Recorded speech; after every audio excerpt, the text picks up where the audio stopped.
Black Muslims have sometimes, whether you have or not, and I think probably you have sometimes, it seemed to me, been preaching hate to meet hate.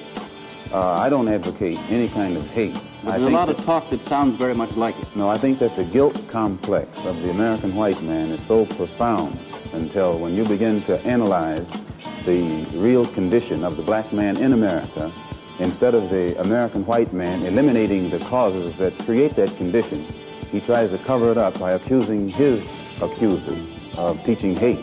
But actually, they're just exposing him for being responsible for what exists.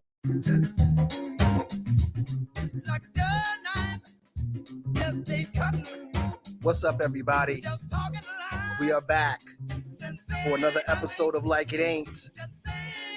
Glad to have y'all here. I am John Pellum, and I have my special guests here, hosts, and they're both hosts at this point. I mean, come on. Nicole's a staple in the show. Well, anyway, we have Nicole Drew, and we have Leah James. How are y'all doing this evening? Doing well. Good. Great. Forward to talking about the craziness of this week. Oh boy. You know, when I first started this show, there was a thought in my mind that I was like, I wonder if I'll be able to keep coming up with content. I haven't even begun to start getting into the content that I actually create for the show. I've just had to deal with what's happening every week. So we'd like to thank everyone that's here, let you know that this evening we are going to be talking about the topic of Karens versus white people that care. Okay. All right. And we happen to have a very intellectual, wonderful white woman here that cares. That's me. That. In case you didn't know, that's the woman with glasses on. Hey, the white one. I don't know if I can pass, but you know. You could in some circle. But you light skinned. So I have been questioned about, you know. You made. Well, yeah. I mean, you know, like, you know, we got white people in our family, so you know. Right. Yeah. I don't know. I don't know if I can pass. You know, I always question the people that said, you know, asked me about it, but you know. Sicilian, maybe. What'd you say, Leah? I said Sicilian, maybe. My mother was a little bit lighter, and she was Sicilian. Yes, I have actually had a former manager, and we used to compare our skin color, and I was like lighter than she was. So yeah. Shows you that race is fake. Seriously, that's a whole other thing too. The complexion thing, the light skin versus the dark skin. That's a whole other episode, right? Right. You know, I wonder, Leah, is there sub levels like that when it comes to white people as well? Not like it is in the Black community. Or is it just a class thing? Yeah, I don't think it's a color thing. I mean, I know white people who go to tanning salons and like, I mean, I've tanned out at the beach, but it's never like, there's no stereotypes as far as intellect or character or anything like that associated with our skin tone like it is in the Black community. Very interesting. Yeah. You know, anyway, so let's start with this week in review. Before we get to the presidential debate, I know that Barack Obama got on during one of the rallies, and he kind of was lighting it up a little bit. Like Barack was he had that swag about him, like, I'm not president anymore. I could say what I want. He's just so cool. He's like that favorite super uncle, you know, favorite uncle that you have.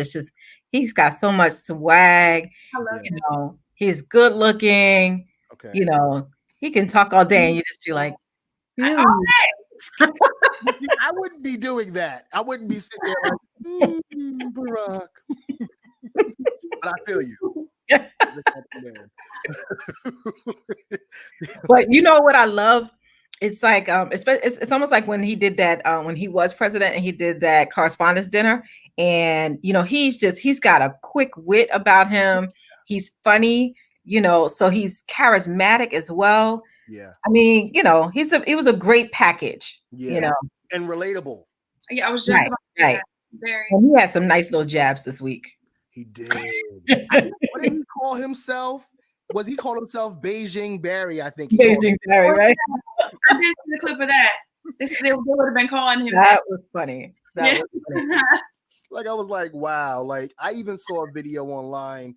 They took the Nas Ether beat instrumental and put it behind his talking. It was like a rap battle for him. Like, he was right. He's Trump's kryptonite. He always has been. That's why Trump was always on his behind about stupid stuff like a birth certificate. Glad you said behind. Yeah, about a birth certificate. Like, are you kidding me? Right. Yeah. But it was great to see Barry. We can call him Barry. And I felt like he was hitting a lot of the good points and really talking about Trump, like bringing up all of these Trumpisms. Like, how is this guy getting away with all this stuff? I know. How? That's what baffles me. Why is he getting away with all of this? And then, I'm so disappointed. Now we got 50 Cent. I was a Power fan. Right. I'm just like, dude, I'm sorry. I'm just gonna have to stop watching now. Okay, so that's the question. Where is the line in the sand? I guess for you, that's that. Like, as far as when somebody like 50 speaks out, do we? Well, I'll probably watch it later, but I ain't gonna watch it when it first comes out. Right. Even though he'll still reap the benefits of it, but I need to send a signal right now. Like, right. Dude, he won't reap immediate benefits. Right. and I'm sorry, I don't mean to dominate the conversation, but I'm just saying, you could have kept that to yourself. Gone in the voting booth, and if you wanted to support him, do so, and that's fine. But you are now being irresponsible, and in my opinion, I'm sorry. I mean, if that's how he feels strongly about it, whatever. But I just feel like you now have the attention of a lot of uninformed people, just like I believe he's very uninformed, but that's my opinion. And while I'm on it, these opinions don't represent those of my employer or anyone else. These are Nicole Drew's thoughts and feelings and opinions. So do have to say that disclaimer, but I just will say, you now have the floor. You have a platform where there are a lot of people listening to you. Now, hopefully, and I heard that LeBron James is now countering that with some real sound information and informing people about, informing people about being leery of disinformation or misinformation, or, we have a lot of interference from cyber criminals. So, you do have to be informed, but it's just irresponsible. You putting all this stuff in there, that people are listening to, and you're not even informed. It amazes me that people fall for this stuff. Right. It's like if somebody walked up to both of y'all and was like, "Pigs fly," and you were just like, "All right," like you're gonna just believe it.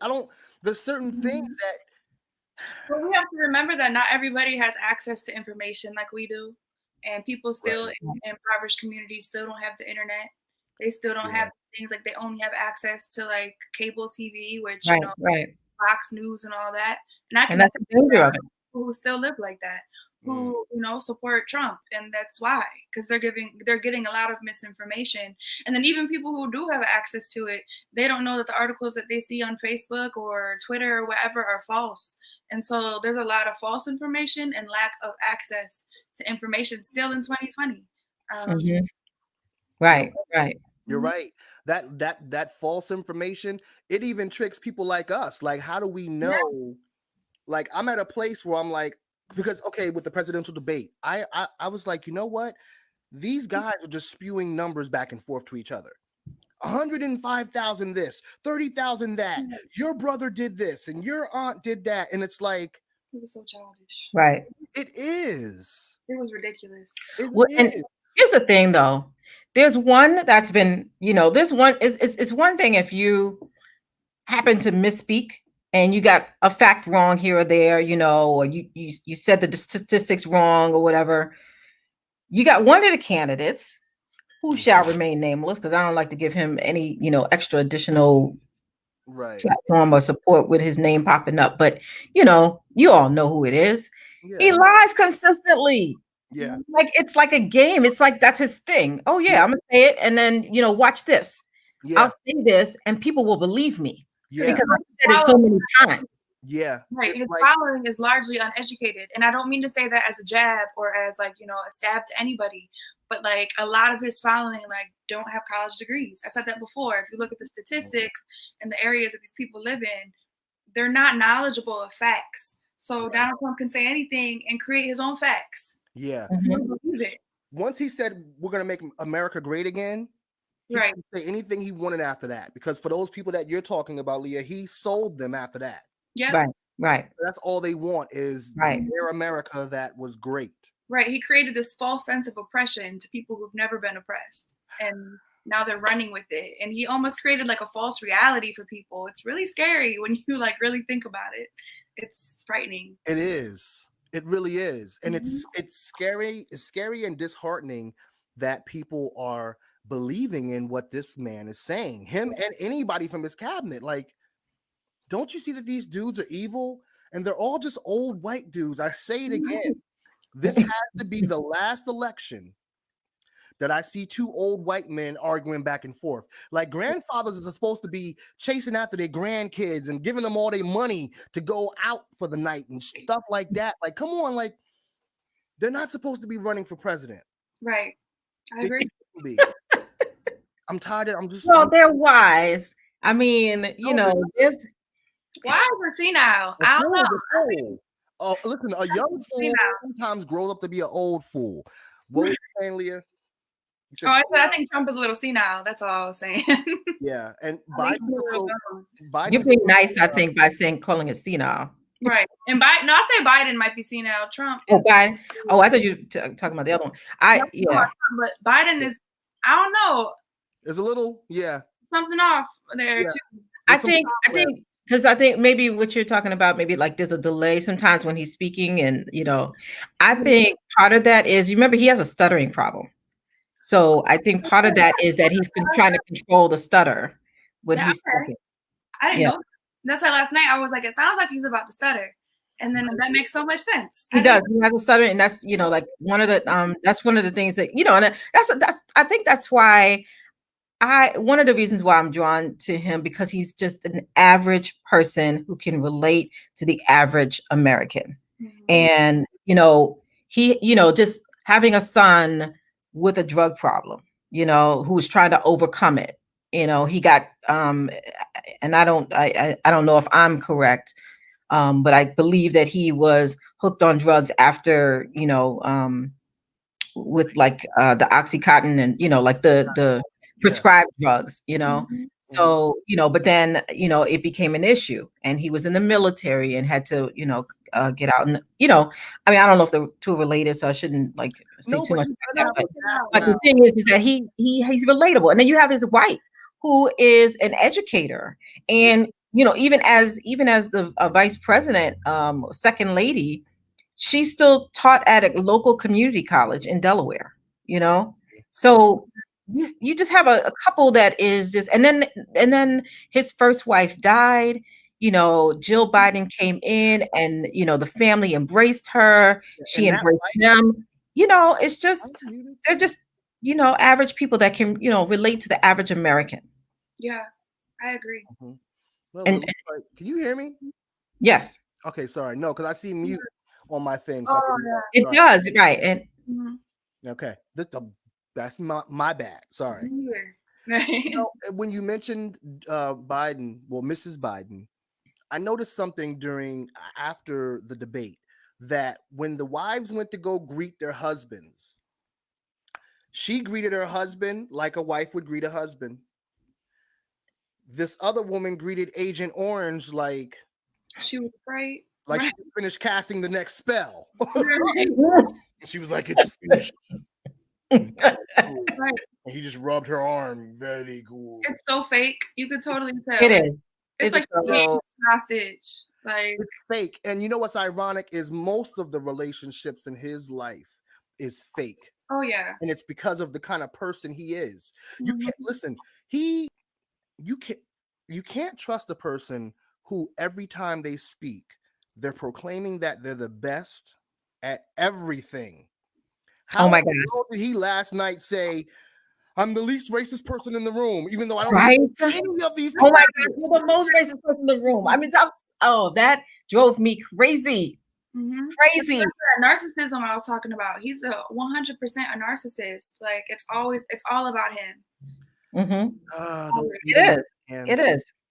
And I don't understand. I mean, it just is, it's so crazy just listening to him when he does that. But that's when I remember somebody did, I think it was, there was an article in the Washington Post or something, but they did this article and analyzing the way he speaks. And when he does stuff like that, when he speaks in, that, I'm the best at something, or, it's usually when the lie is coming. When the lie is following that, You know what he's like? He's that dude, and I'm sure most women have probably met this guy before. He's that dude that talks all this game leading up to I'm gonna be like, I'm the best kisser, I'm all this stuff, and then when you I've dated him. That's my ex I'm talking about. All of my exes. You're blessed because some women have married him. Right. I love you. It's real though. Real recognizes real, right, and gets fake responses. Yeah. Seriously. It's just so crazy how much he lies. Like even when he called Biden a super predator. That wasn't a Biden. I mean, and this is where I think that people have to really make sure that they understand what you're dealing with. When you have somebody who just does these personal attacks all the time, and that's what he does. That's why he was annoyed, because he was going to get his mic turned off if he started to, because he was like, oh, that's not a real debate. No, honestly, no, sorry, sir. This is what a real debate looks like. You allow, you can, there might be some times when you might talk over each other, but when you realize that you're both talking at the same time, somebody stops to allow the other person to speak, so you can hear what they're saying, and then you can rebut. But he wants to just attack, and because he has no platform for what they're going to do, no policies in place. I mean, you have your administration right now already is the people in leadership, or supposed to be in leadership, is vacant. There are a lot of vacancies in the administration right now that have not been filled. So I mean, that's a whole separate story. Get rid of Obamacare. But like Obama said, with what? They have nothing, right? They Go ahead, Leah. Oh, they've never had a solution to Obamacare. That's what I'm saying. Like they've never had another plan B to it. They just want to get rid of it because it's called Obamacare. And that's the thing. You're not even giving us a chance to say, you know what? Let's give what this dumbass has in place to see if it's really viable, to see if it's something good for us. Because as people like us, we try, and we've tried too many times at this point probably, to give fools an opportunity to do the right thing. Yep. And they did a study on they did a study on that years ago, like I think when Obama was coming out, or whenever, it might have been even when he was in office, but they did a study when people they surveyed people and said, do you like the Affordable Care Act? And they said yes. And then they said, well, do you like Obamacare? And they're like, no. Right. It's the same thing, fool. It's the same thing. You're benefiting from it. And those of you who don't like it just because it's named Obamacare, that is what I'm talking about. They put those things out there. They put these names out there so that to force you to say, oh, no, I don't like it, because it's attached to somebody you don't like. But the fact of the matter is, you're benefiting from this Affordable Care Act that was put in place under the Obama administration. So now see, okay, so he calls Biden. He says Biden used the word super predator about Black people, which he did not, and Biden said he didn't. But then you have, and that was from the 90s. He wasn't saying that was from something now, but that was from years ago. And Trump, in a book that came out in the early 2000s, he says a perpetrator is nothing more than a predator. Criminals are often returned to society because of forgiving judges. We need to change that. We need more accountability and more people in the prison systems. And then he said, and if you don't agree with me, would you want to have these thugs living next to you? Right. That's what he does. Has not changed. Like, at all. and even the pigs in a blanket thing that he was like, well, that's the first Yes. that's the first time I ever heard him say Black Lives Matter, first of all. That was crazy. Right. Right. But it wasn't in a good context. He was like, my experience with Black Lives Matter was them saying first of all, what Black person do you know is gonna say something stupid like that? That dumb that dumb phrase. No, that dumbass. It sounds that phrase. Nobody's gonna say that. Nobody that's down with black. They just don't know.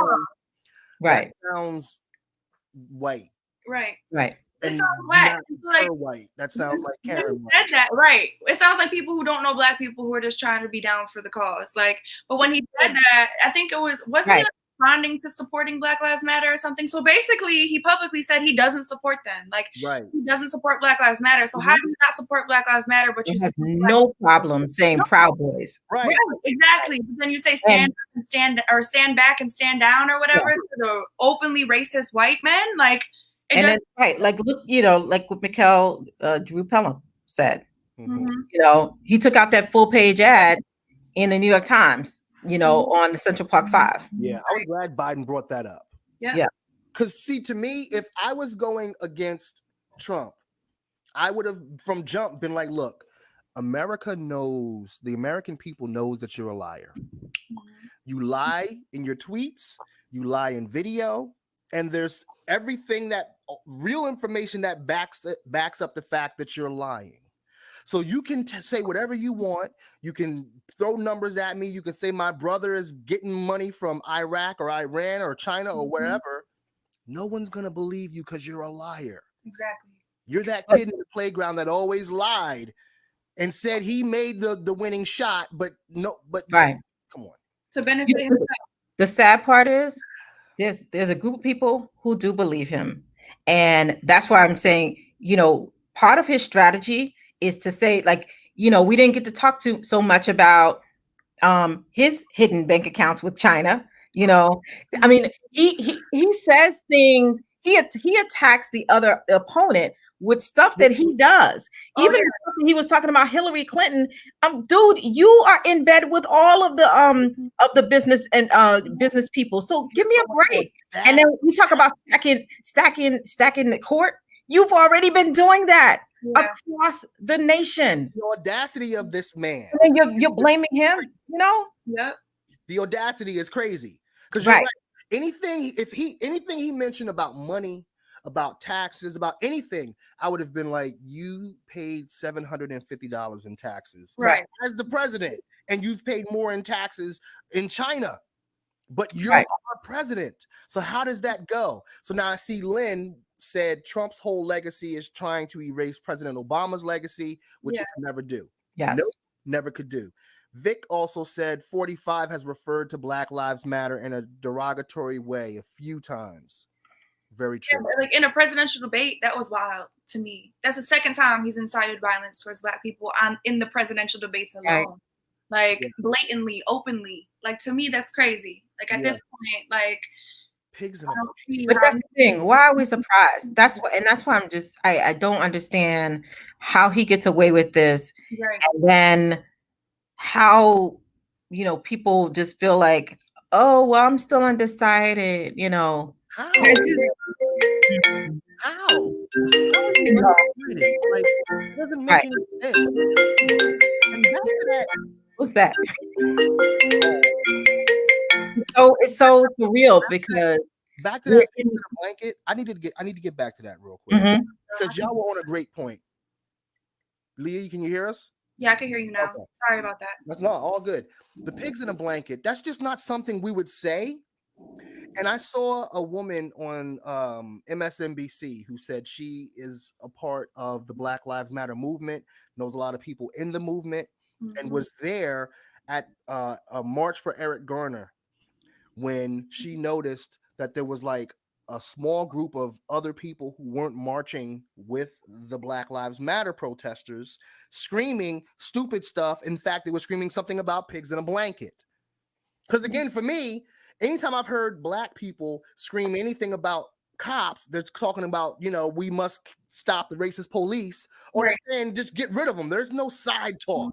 Kill the cops, defund the police, whatever it is. There's no pigs in a blanket. That doesn't even. Not at a protest. I mean, I know cops get called pigs all the time, but I mean, not at no protest. That's not no protest. Not pigs in a blanket. I think they, they create these things so that they can draw a division between us, and then they can have talking points. Yes. So, this woman is trying to say that there were people there saying the pigs in a blanket thing, but they weren't with the movement. Right. That often happens. That happens a lot, especially white people who hijack protests. And I've seen it happen. At my last protest I was at in Manhattan, there was this white guy yelling at the cops, who the cops were like paving our way. I know that they were trying to keep us docile and in order, but they were like paving the way for us to protest. Some of them were even walking with us, which like I have mixed feelings about, but that's a separate conversation. But there was a white man who came up and who was like blatantly badgering the police. And I was like, yo, chill out. Like I told him, I like yelled at this dude. I was like, yo, you need to chill out because you're putting Black people in danger just because you express yourself. Like, hey, Cynthia, hey, girl. That's like my but like, so when white people do that, when they hijack these movements that are supposed to benefit Black people and they say stuff like that, I guarantee you a white person made up that pigs in a blanket statement. I guarantee you. I just feel it in my white soul. Like they did, because that makes no sense. And now they're putting all these Black people under this umbrella of, like what Donald Trump said, and putting so many Black people in danger. And you know what? That happens a lot. It happens too much. There was a protest there was a Wendy's that got burnt down after someone got killed. It might have been talking about Baltimore. I don't remember. Baltimore, Freddie Gray. It might have been. Well, whatever. It was recent. It was more or either St. Louis. Yes, it was like in the Midwest somewhere. It was in the Midwest somewhere. Anyway, that Wendy's that got burnt down, it got, of course, the Black Lives Matter movement got blamed. It got added fuel to the fire, pun intended, of the thought of, oh, they're always rioting and looting. But come to find out, when you saw the video footage, it was a white woman in a hoodie. Yep. That burnt down the Wendy's. Yep. Well, even with who was the most recent one? The beginning of the pandemic. Not George Floyd. So during that time, when all of the protests started around that time, they were there was a lot of footage of white people who were actually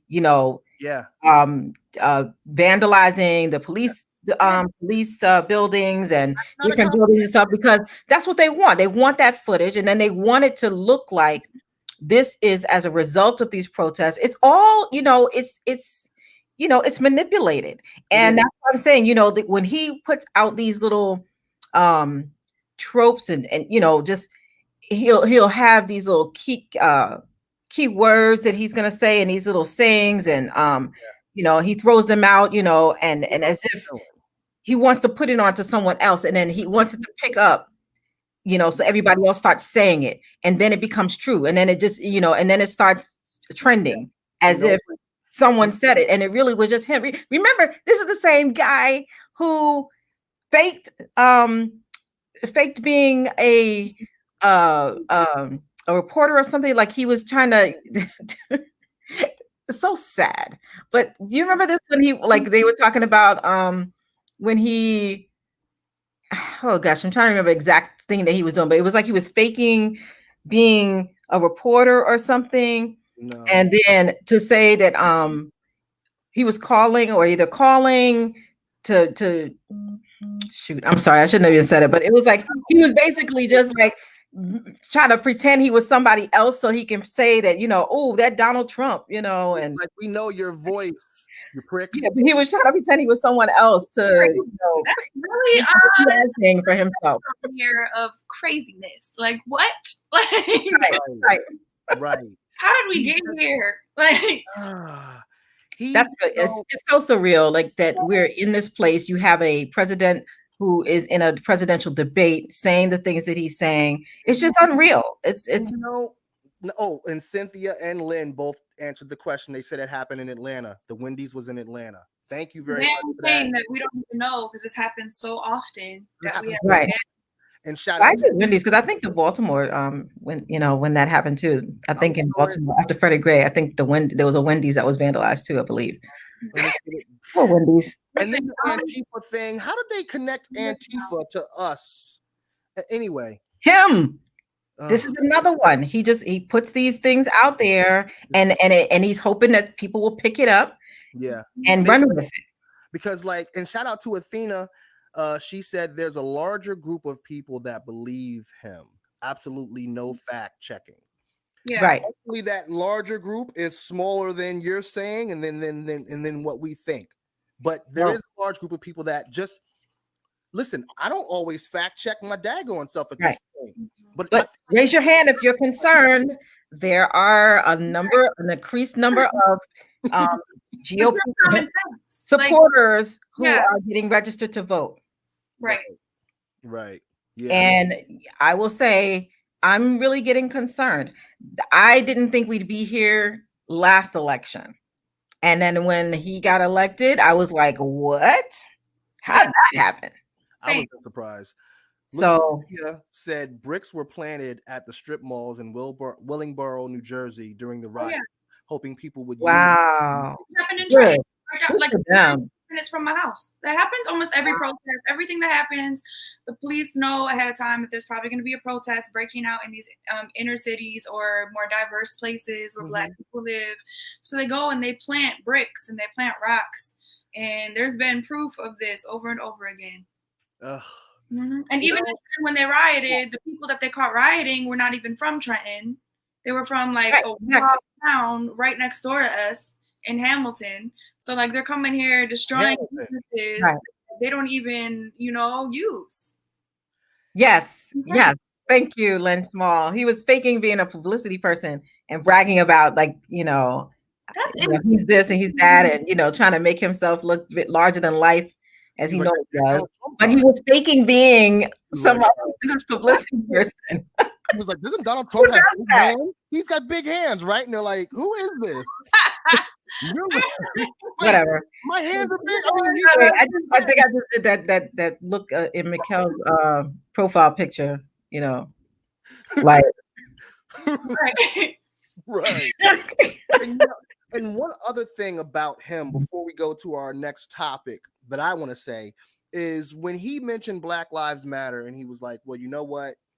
I heard somebody saying pigs in a blanket. Let's say if you did hear that. One, you're showing us that you're literally basing how you feel about an entire movement off of one moment or what one person or one small group of people might have done.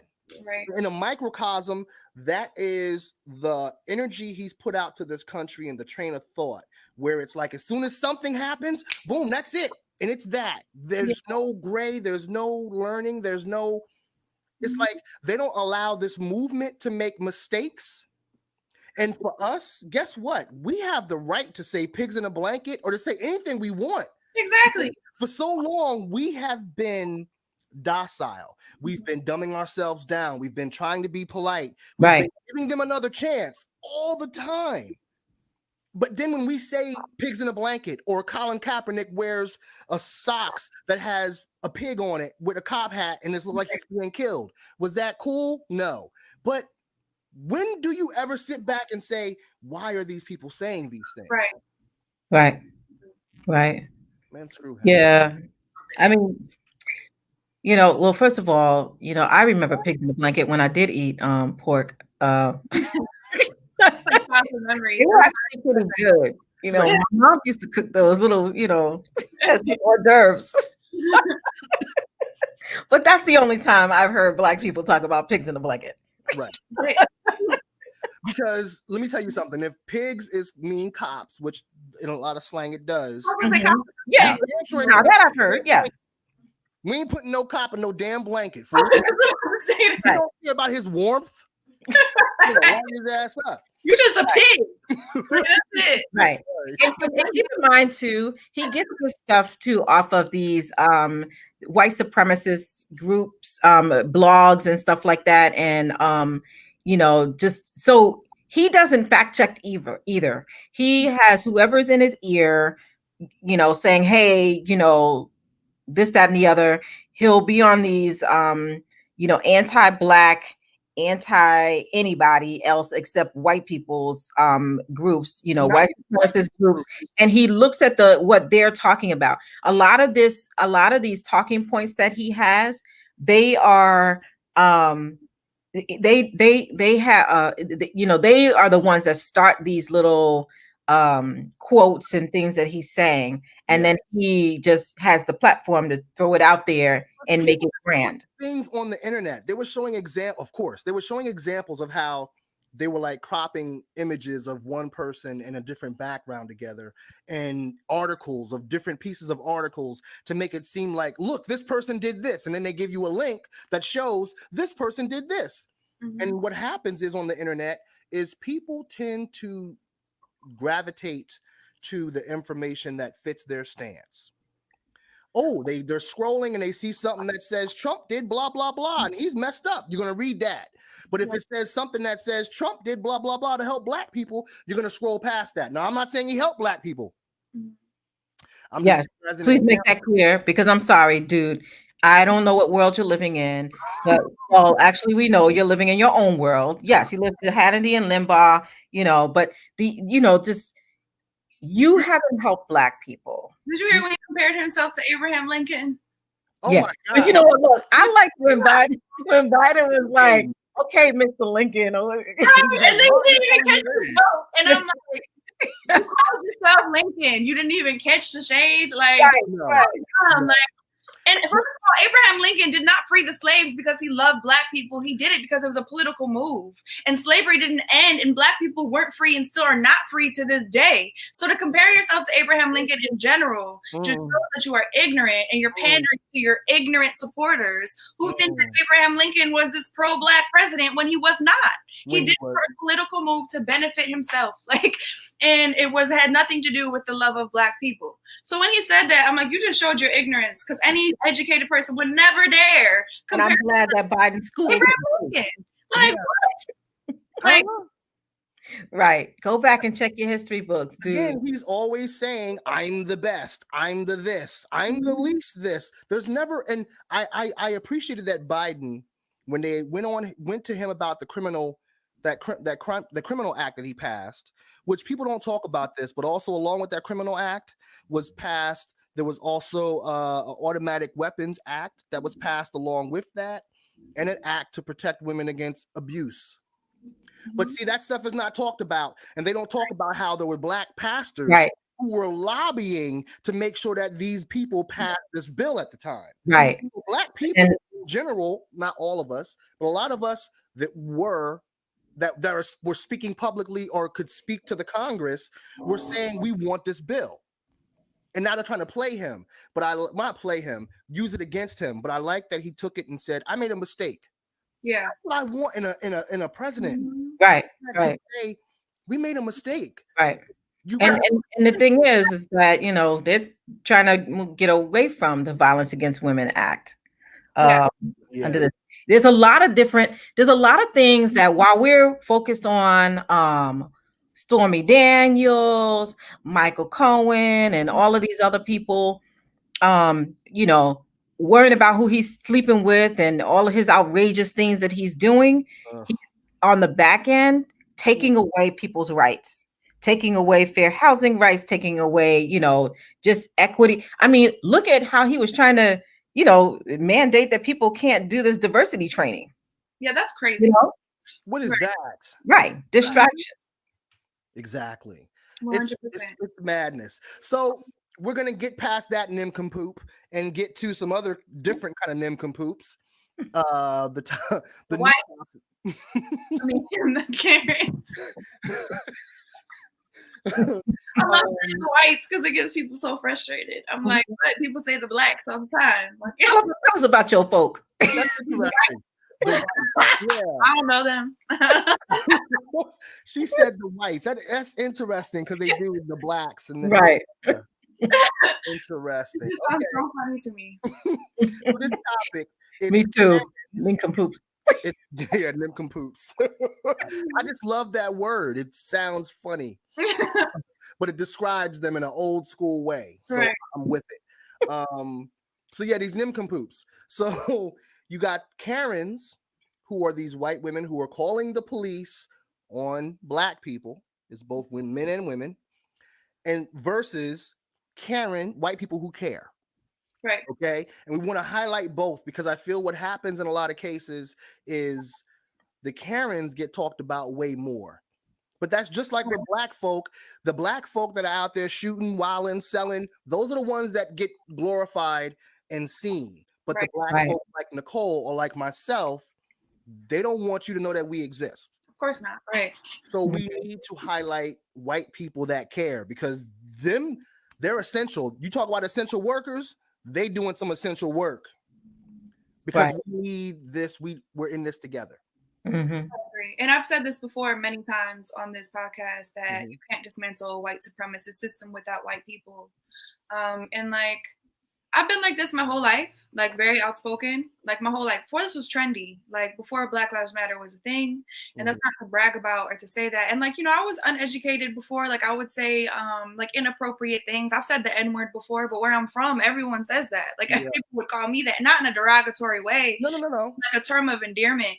And I've heard people call me out on it. And now I'm more educated. I read books. I realize why that's inappropriate. You know what I'm saying? Like I've educated myself, but I've always been against oppression of people. So when I moved out to New Jersey from Chicago and I met white people who were racist for the first time in my life, I was shattered. Like it made no sense. Then I took these classes in college and I learned that like white people have always been in the fight against oppression towards Black people. Slavery ended because of the fight of white people. There's no way, you know, there's rooms that I can go into that y'all can't. And that's just a fact. Still in 2020. And it's so hurtful and hard to admit because everyone I love is Black, literally. And even if no one I loved was Black, it's still ridiculous to say that, you know, my voice will be heard louder than yours when you guys might be more educated than me or, you know, more knowledgeable about certain things than I am. You're definitely more knowledgeable about being Black because you're Black, but people are going to listen to me over you. And it's just the point that you cannot dismantle white supremacy without white people. Period. You can't. If I always say if Black people were going to do that, they would have been did it. And excuse my wrong grammar, but they would have done it a long time ago. Black people are the most innovative, knowledgeable, smart, passionate people in the world, right? Like we all come from Black people. Humanity comes from Black people. So if Black people were to destroy a system that constantly oppresses them, they would have done it by now. Yes. So white people must stand up and fight alongside, not in front of, and not speak over, but fight alongside Black people for the fight. Yeah. And I'm just, these Karen videos, man, oh, they be getting me heated. Come on. Like, it's a two-pronged thing because we need white people, like you said, to help in white supremacy. But then the other side of that coin is as Black people, we have to also do this thing where we unite amongst ourselves to get ourselves better and to make ourselves stronger so that we have more to bring to the table, whether it's the collective table to humanity or the table to our Black community. We need to work better together. I think that I live in a Black community. I've always been part of the Black community, and I'm so grateful that Black people have accepted me into the community. But I see Black people doing exactly what you're talking about. It's happening. Like it's happening in the city at a small scale, but like I always say, in order to see macro change, there must be micro change, no matter what we're talking about. And it's happening. But I do not think that it's Black people's responsibility to dismantle oppression against themselves. Like, how are you going to be oppressed and beaten down and abused basically your whole life by a government that doesn't even want you here and then get strong and fight against it? Like, no, there has to be some type of help, some type of unity, some type of working together, some genuine, like genuine care, like not giving a fuck if you on a flyer or not. Like, like I post pictures of me at protests here and there, but I've done way more protests than I have publicized. And that's not to brag about it, but I've seen a lot of performative activism from white people where they're like, oh, Black Lives Matter, we're here. But like, how many Black friends do you have? Like, how many Black people do you actually love? Who influenced your life? Who, you know what I'm saying? Like, it's so much bigger than just going to a protest or posting a Black square on your Instagram. Like, this I like that too.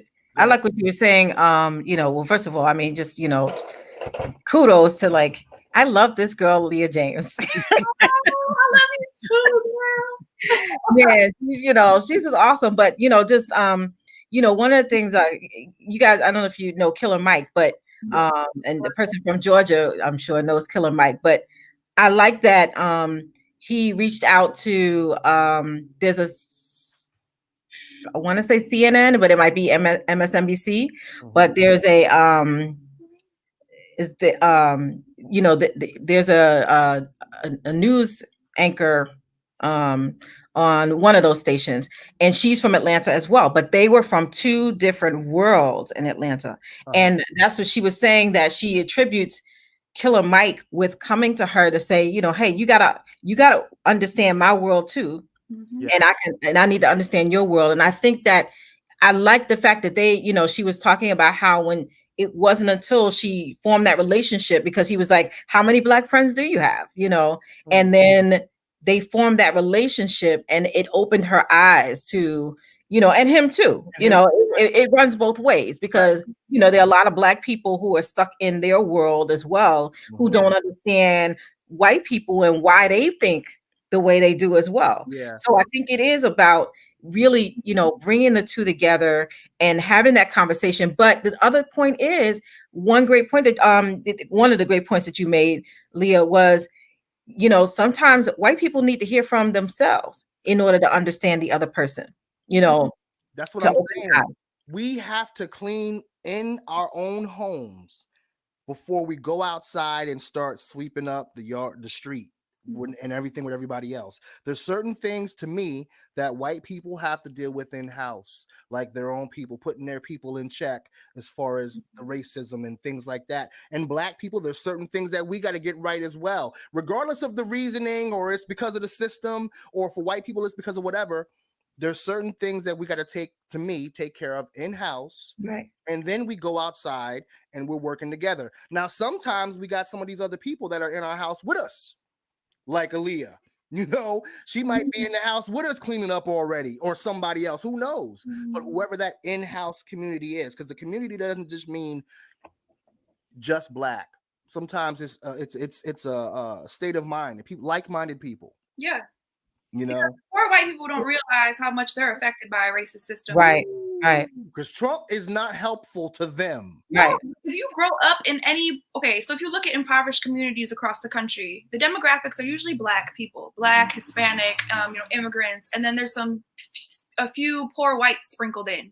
I'm one of the poor whites. Okay, like my whole life I've been poor. Like I lived in 7 different houses by the time I was 11. I'm still struggling as a 30-year-old woman. Poverty really affects lives. So I think poor white people don't understand how much they are affected by these racist systems that were created to keep Black people oppressed and financially oppressed. So you're sprinkled into the system, but you are part of the system. They don't care that you're white. Both of my brothers are multiple-time convicted felons because of where we were born. Because when you're born into poverty, you are more prone to commit crime because you have to survive. And so it's I really wish white people would open their eyes and realize that it's not just about the color of your skin. Cops hate you too when you're poor. They really do. They really don't give a fuck. What color your skin is. I get harassed by the police outside my house all the time. They think I'm a prostitute. They think I'm looking for drugs. They think I'm selling guns because I am one of the only white women in my neighborhood within 10 miles. Only who's not a fiend or something like that. That's just being for real, but they assume that I am. So it's that's stressful on me. Good thing I stay in the house a lot, but just being raised the way that I was and seeing how police poorer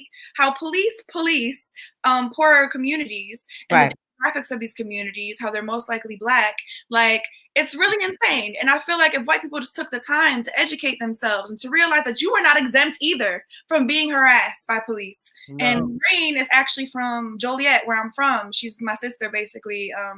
My childhood best friend, that's her older sister, and she now is on the Board of Education in the city. Social work. She's amazing. She is talk about be the change that you want to be. So I'm so happy that she tuned in, because she could talk about this all day, the systematic oppression of people, and she saw firsthand what my family went through at the hands of police. So I think that white people, they have a privilege of not knowing, but it's like, okay, now you got to know. You have to know Right. now. You can't Right. just choose Sometimes they don't want to know, like I think they're comfortable living in their bubble and just like, well, it doesn't really affect me. So, I don't have to say anything. But I think that's where we are right now, where we do have to have, because sometimes I wonder, why is it that the people that, the president is appealing to when he says, I'm trying to keep your suburban neighborhood safe. I'm trying to keep these people out. And the fact of the matter is that he is appealing to some people when he says stuff like that, Now, thankfully, he's not appealing to a whole lot of people. Right about that. Right, exactly. Shauna said, "Yeah, trailer park didn't Hey, Shauna. place Trump signs in front of the doors. Go figure." That's fact. Like, but you have to understand, like, why does he feel empowered and that feels that he has an audience when he can say these things? You see, and why do they feel that way? I wonder that too. Because when COVID hit, because before COVID, I would be thinking that, well, racists, sometimes they're just indoctrinated into these racist ways. It's a learned behavior. And like you were saying earlier, sometimes people don't relate to it or feel like it's their issue if it doesn't directly affect them. Right. Then COVID hit, and it was something that could affect anybody, everybody. Right. But you still had factions of people who were like, well, I'm going to protest this. You're taking away my freedoms. And when I started seeing that, I was just like, I don't know what hope we have, to be honest, with humanity, at least the way it is right now. It's crazy how bad people want to be oppressed. Sorry, I don't mean to cut you off. No, you didn't. I was done. Like, people really want to be, like, you really want to be oppressed so bad. Like, you want to be the victim so bad. Yeah. You're going to, like, throw a fit and cuss out grocery store workers because they're asking you to put on a mask. Speaking of Karens, I saw a video of a white woman in a Starbucks saying, fuck Black Lives Matter to the black barista because she asked her to put up her mask. And then she wasn't even talking about Black Lives Matter or anything. But I guess the lady had on a Trump mask and she was like, you're just saying something because I support Trump. And the white woman had to have been my age or younger. Like, and it was sickening. And I'm like, I feel like people just love the idea of struggle because they've never experienced it. Yeah. If you really grow up in struggle, it's like you would rather die than like live that way. Yeah. Like, it's so weird. Like, I just think that they want to be oppressed so bad. I don't think they even understand what that means. No way. There's no way they can. Couple of quick comments in the chat I wanted to mention. Mikkel said, Austin Channing, who's a Black author, says the work of being an artist, the work of being an anti-racist is the work of becoming a better human. To Leah's point, being oppressive doesn't make sense. And then Lorraine, shout out to Lorraine. We sound like we need to have her on the show eventually. No, she's amazing. We would love to. She said, yes, we have to unlearn all the racism we grew up on. This is just what I learned from Paw, which is what I know what you were referring to, Leah. You were saying y'all go back in the day. Oh, yeah. Well, now that you know better, do better, Johnny. And I do want to just give real kudos to Lorraine. You said she's on the school board. I mean, this is how we can, you don't have to, I mean, that's an elected position, but still there are other ways to get involved, and school board is important. So, those are those people that are important in the communities to make sure that your voice is heard at the table. Yeah.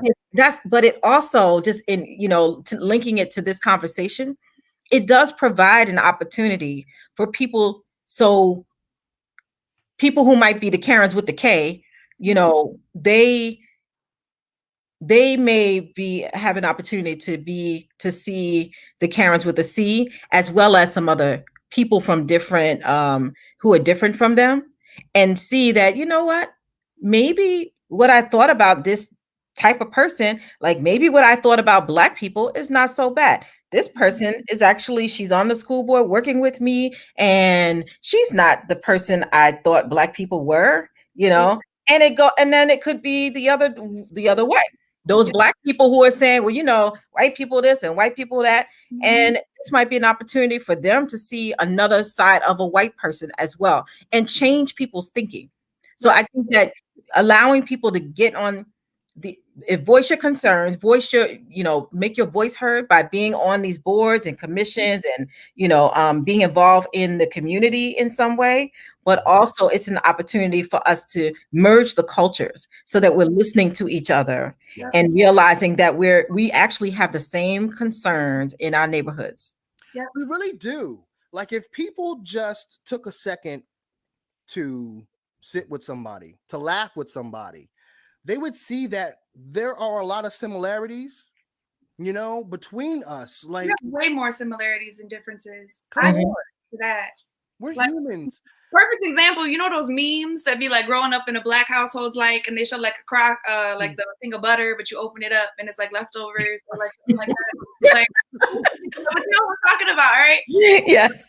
Every single one of those memes was my childhood growing up, and I'm like, oh my god! Like, but my mom was a Black woman. I swear. Like, I really got to do a DNA test because I don't know, because she did everything like a Black woman, like everything that I can imagine. Like, yeah, okay, that was her. Like, Yeah.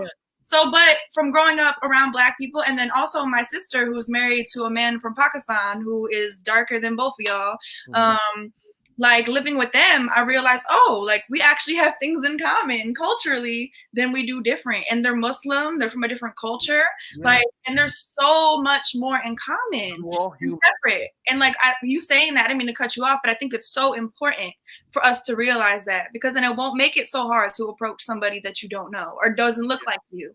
Like you won't be so afraid because you won't think that you come from totally opposite different worlds when they're really not that much different. They're not. We're all human beings. Hey, Regina. It's silly. What's up, Regina? It's silly that we actually call each other a color, and that the term race is used. Like who's gonna win at the end? I mean, well, white people invented that, and now they don't want to be called white, but you make yourself white. So I don't get it. It's the same. Right. It's the pig in the well, clearly, I'm not Black. Technically, I'm not even fully white. There's over 7 generations of natives, like in my family. Like my aunts were like Native American women that I just saw pictures of for the first time a year ago. So like when people call me white, I'd be like, listen, you're not gonna limit me, because like I'm not fully white. Like, and so none of us, every white person is not fully white. White isn't even an ethnicity. It's like a construct. It doesn't even make sense. And you notice it stops at Black and white. Like, I know that they have their little things for other ethnicities, but they don't, go right. Asian, it's not one color, or Indian, it's not another color, or you know what I'm saying? It's just Black and white. Invented the idea of race. There's only 3. It's like Mongoloid, Caucasoid, and Negrozoid, or whatever. Like those were the actual words they used when they first invented race. And Indian people are actually considered to be Caucasian. So whiteness, I was gonna say that, but that's fact. I and they call Black people colored, but I'm like, first of all, I get real red when I'm angry. I get blue when I'm cold. Better color than white. Let me say that right now. Okay, that's a much more attractive color. But yeah, it's just funny that we're named these colors. Now let me see what Lorraine said. She says, yes, the more interaction we all have, the more work we can get done. I speak in front of politicians who send me letters saying they learned something, and I respond, great. So let's look at these next bills coming across your desk at the Capitol. Word. She really does that work. She does that work. She's a social worker. She's in these she does the work. And Lorraine is Mexican and white. So the neighborhood that I come from, the majority of people in our neighborhood are Mexican. So just imagine being a person growing up where you don't see images of people of you like making change. Like it's so important to get involved in the ways that you think are small little ways, but now you're impacting your community at a whole as a large. You know what I'm saying? It's so important. And she comes from where I come from. Like when she's on here, she can tell her life story, but we literally come from nothing. So it's like you don't have to come from much to make a change. You don't have to come from anything to make a change. You just have to believe in your voice and know that your voice matters and your opinion matters. That's it. And Lorraine, we would love to have you on the show. What'd you say? My neighbors are really loud right now. Oh, they better come. Do it now. On some new edition. They better but it was fighting because they were the other day. Oh. Okay. Okay. Well, let's be quiet so we can hear what they're arguing about. I was like the other day, I was so nosy looking at my thing. They're like, who you get voted from? I know you're at time, but you know, maybe next time you can talk about you know, LeBron. Did we get into Ice Cube? And we did talk a little bit. Did we get fully into that? There's now 50 on, you know, on 50 a little bit. Was there something you wanted to say about that? Oh. I mean, yes, our time is running, but up. But I mean, I ain't got nowhere to go but here. So. A minute or two. Well, I mean, I said earlier, but you know, I'm just annoyed at this moment in time when they chose to decide that they want to divide our votes. And you know, I just feel like, you know, I don't want to tell people you should vote a certain way. You know, if that's how you feel, that's how you feel, you know, but just no, we're telling you, don't vote for Donald Trump. Any other time, right. Like you said, in a moment. Any other time, we would not tell you how to vote. This is a different time. Mm-hmm. Do not vote for this man. And if you feel otherwise or have an issue with that, if you have an issue, find some tissue. Right. I hear that. I'm sorry. I'm sorry.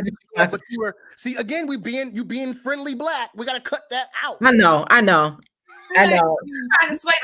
You know, tables. No, you're right. I mean, that's the thing. I mean, look, I'm not making it no secret. I mean, I'm a Biden supporter, and if you ask me who I think you should vote for, yes, I think you should vote for Biden because I don't see where Trump has any interest for Black people or just any average American.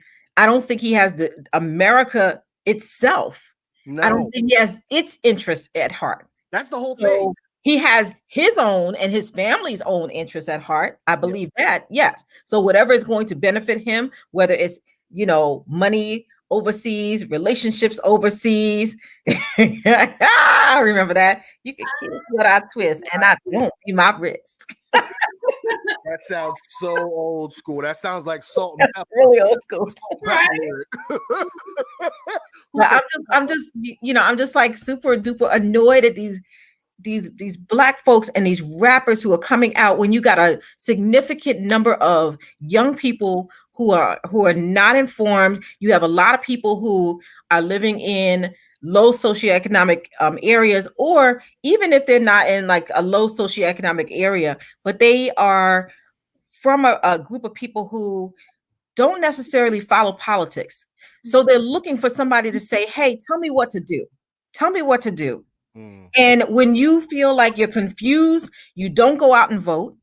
When you feel like you're getting misinformed, then you just say, you know what? I'm gonna be poor. My mama was poor. My grandbaby was poor. You know, we always gonna be poor. Don't nobody care about us. And that's the thing. It doesn't have to be that way. No, it's that way because we don't speak up. We're not on the school boards. We're not on the county councils and the city councils. We're not running for office. We're not at these parent meetings talking to the teachers because they assume that we don't care. We don't care. They do assume that. What I'm also seeing with the Black Lives Matter movement, and Nicole was saying, you don't have to become an elected official to have an effect. And I totally agree, because with this Black Lives Matter movement, what's happening is you saw all these corporations suddenly shift towards the movement. You want a job right now? Now's the time. Ooh. So I'm just saying. So that means that the more we unify, the more we gather and get it together and move forward, the more they're going to have to listen, regardless of who is up in there. Not regardless, but in general, regardless of who is in Congress or Senate, they're going to have to go with it. And as far as Trump, let me tell you something. He could be running against a squirrel. I would vote for that squirrel all day. Listen. Come on. He's experienced. Okay, never mind. Just keep, So, quick on the comments. Lynn said he only cared about those who make 7 figures or more, regardless of color. Absolutely right. And that tax cut that he was talking about Biden was going to be doing only affects people that's making over $400,000 a year. No one should be making that much money. That's how I feel. And that's just me. What the hell are you doing with that money? Like, I don't know, because I've been poor my whole life, but if you're making that much money, you should be spreading it out to other people. Yeah. Now, mind you, that tax cut they were talking was about like 40%, 40, almost 50%. But the thing is, when people make that kind of money, they have people that help them find the loopholes. Right. They have businesses that they can use as write-offs. They have all these things that they can do that lower that taxes. Any type of donations or things or charitable funds, any of that, all a write-off. So they don't end up doing that much. So I hate when Trump throws things out there because, like we said, the dummies are going to be like, ooh, he's going to take 40% of my money? No, you only making $9 an hour. Right. Exactly. Yeah, and I mean, I'm with Mikkel. Like, you know, if I'm making that much, I'm a generous person anyway. So if I'm making that much, I am going to give it out. I will say I don't mind folks making that much, and you know, I'm hoping that, you know, I can be in that bracket at one point in my life. You know, so I'm not worried about like if you know, like I don't really have a problem with people who make that kind of money, but it's what you do with it. If you feel like, well, there's a whole ton of folks over here right next to me, right here in my backyard, who don't have the money to eat. You know, they don't have money to feed their families. They don't have jobs. You know, I mean, I feel like at some point you got a little bit of a responsibility to just give something back. And not vote for these things that help you make more money while this other group of people over here starving. I mean, that's crazy. It's crazy. So yeah, if you're making over $400,000, yes, you should have. You know, that's what I was saying. Basically, I just, you know, it makes me a little bit more upset because I'm like, I feel like that's right. Like, I don't understand rewarding that much money and you know that there's people starving. But you know, my mom raised me like that. Like, if I didn't finish my food, like, there's kids starving up the street. And I feel so guilty. I'm like, I just don't like Salisbury steak, Mom. I don't want it again. Starving kids, please. Right. They can have it. I did try that with my daughter, but you know, her smart behind was like, "Well, you should send it to them." You know, and I was like, "You know what? They can have it." We've had times. But what were you gonna say? You were Leah. You were going to somewhere with the whole thing of you were saying, I don't. Wait, which part? I felt like you were trying to go somewhere with what you were saying. I probably was, but I forgot it by now. That's okay. So Cynthia, before we go, Cynthia also said in 2018, Jeff Bezos had so many deductions, the government owed him $112 million. Wow. And Lorraine said, to be fair, your mom fed the neighborhood, Leah. Yeah, she literally did. Literally opened up our doors to anyone who needed anything. That's where you get it from. Yeah. In my opinion, that's what it sounds like. No, you're right. I really think that had a profound effect on me, 100%. And how I think about it, because my mom opened up our home to people who didn't look like us, no matter what. I grew up with brothers who were literally every ethnicity. I had a brother who was Thai, a brother who was a lot of brothers who were Mexican, mixed, Black. Like I could go on and on. So I do believe that's why I'm nice. So we're going to wrap up for the night. But before we do, I want to allow you ladies, please, if there's any last things you want to say, along with any shout outs or plugs, please feel free to. You can go ahead. Nicole, you can go ahead first. Well, you know, I will say, you know, we didn't get our vocabulary lesson today, but I do see that Regina and Shauna are on here. So, you know, Regina gave us a vocabulary lesson the first time I was on here. But shout out to them. Thanks for tuning in. Oh, that's my mom. Yes, I was saying, you know, that sounds like my mom. She's like the angel of everybody. Hey, Mom. Hey. But yeah, definitely, I want to shout out my sorors of Delta Sigma Theta Sorority Incorporated, and one of the things I was saying, I think I said this before. We have you know, one of the things that we focus on is social action and political awareness and involvement. And the first person who served as the chairperson for the social action committee in the first chapter I joined in New York alumni.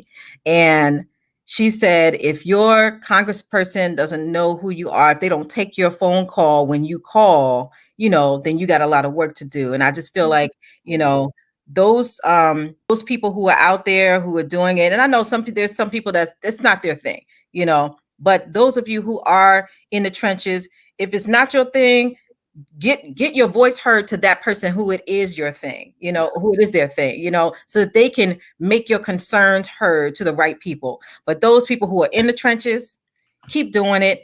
Go out there and vote for Biden and down ballot and all the other people who are running in the other elections. Pay attention to those other races, the Board of Education, judges, because they matter. And you see why it matters, as well as when we have the midterms again, pay attention to those senators as well who are running as well. Yeah, senators and congressional other congressional elected. Any last other shout outs you want to do? Oh, and I left out my sister Incorporated as well, and my family. I want to say hello to Ray and them. And all right. Sugar.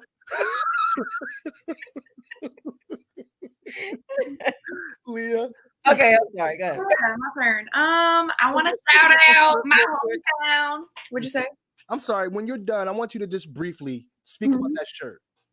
Oh yeah. I just want to shout out my hometown. A lot of people in here watching. I was gonna say my ghetto ass hometown, so I'm just gonna say that because I feel like the most good comes from the hood. A lot of people say no good comes from the hood, but I am a product of the hood. And I think it's great. So I just want to shout out my hometown for making me who I am, the struggle making me who I am. And I want people to know that no matter where you come from, no matter where you are now, your voice still matters and you still have an opinion. You don't have to be, you don't have to read a million books to know what you're talking about. As long as you have a heart for people and you really care, it will lead you in the right direction to get the correct education that you need to make the change that you need to make. So shout out to all the people from the hood. Oh, so this shirt, it says, can you see it? I see. Yeah, we see it. So it says love never dies. So I have them for sale. They're going to be up on my website soon. But when I was an Uber driver, I was working like 3 jobs, and this really eccentric white lady got in my car. And my first impression was like, oh God, right? But she turned out to be so cool. And she started asking me like so many questions about my life. And I ended up, telling her basically my life story and how my mother died. So that's how I ended up out in New Jersey. My mother died when I was 13, and I moved out here to live with my oldest sibling. And I told her my mother died, and it like really flipped over my life. And she was like, well, sweetie, your mom didn't really die because love never dies. And when she said that, it literally, I felt it in my soul. It literally shifted something in me. And from that moment on, I have never felt alone since. I grew up really religious, and like a lot of people would be like, oh, your mom's watching over you. And I always thought that was really creepy because I'm like, yeah, I don't want that. Right. But if anything, it was like, my mom is still with me because I am her. I am a part of her, and her love that she poured into me, whether it was the only love that she knew, it has made me who I am. And love, when it is authentic and pure and, with a pure purpose, it never dies. So I wear this shirt and it really encourages me. And love is the foundation of everything that I do. It is not enough to make change, but it must be the foundation which we stand on to make change. So there's that. I'm Leah James. Thank you so much. You can follow me on Instagram at Leah James. That's Leahh James. It's sexy, and the other one was taken. You can follow me there. I'm hilarious. I'm a catfish. I look really good on Instagram. You might not like the same in real life. So follow me and keep up with what I'm doing. I don't know if I said that already. All right. So I'm not going to say much more. I'm just going to say I love this. And we took all the time. Yeah. It's okay, though. But what I do want to say, though, real briefly, I want to speak on mothers real quick. I want to shout mothers out. Because right here in front of us, you have 3 strong, intelligent individuals. That's myself and these 2. Well, that's these 2 young, lovely young women and myself. And a lot of that partially is to do with the women that raised us. It's Leah's mother. I know Sharon. Sharon is a great mother and a leader, and that's where Nicole gets it from. That's where Mikkel gets it from. You know, and I have the same thing with my mother. So we've been saying we have to protect our Black women and women, period. You know, period. We have to protect them because really, to me, they're the key to it all. They're the key to it all. You know, so I just want to big up the mothers. I want to big up women.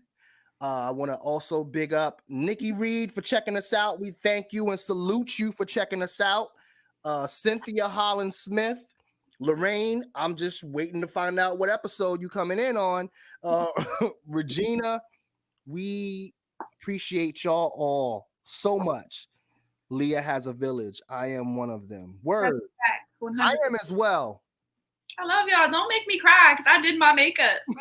I know. I'm trying not to cry. I'm like, cry. That's good television. So let's just cry.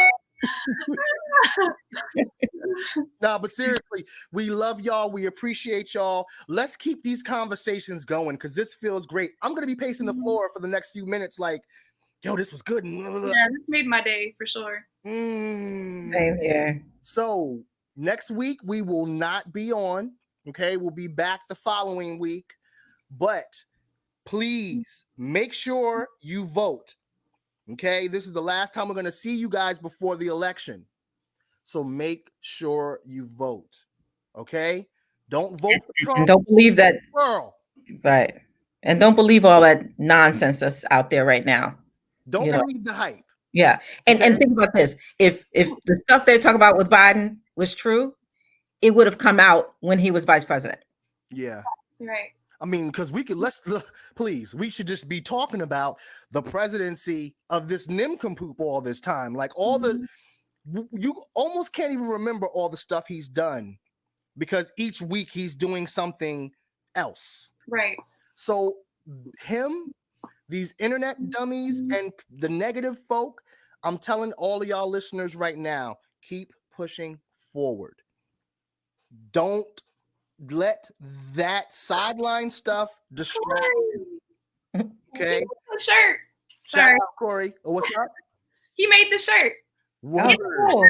Remember, I was like, my shirt guy who be making my shirts. He's my old youth leader. Oh, cool. Corey, the shirt is dope. Great job on the shirt, brother. Amazing. Everyone go follow him. Get your shirts. I don't get a profit, but we gonna start something. Yes. Any of y'all want shirts that matter? Because let me tell you something. That shirt she's wearing, it just omits the energy of positive and that it matters. Yeah. You know what I'm saying? Right. Hit Corey up. I'm sure you got it. I just want to be on my website, so hit me up. Help me pay my bills. I'll hit Corey up for you. I handle that. Sit buddy over here. I'm gonna get my shirt. See? Love it. See? All right, y'all. Peace, love, and hair grease. Enjoy the weekend. Make sure to vote if you haven't voted already. I already voted. We already voted. Make sure you go vote. Peace, y'all. Power to the people.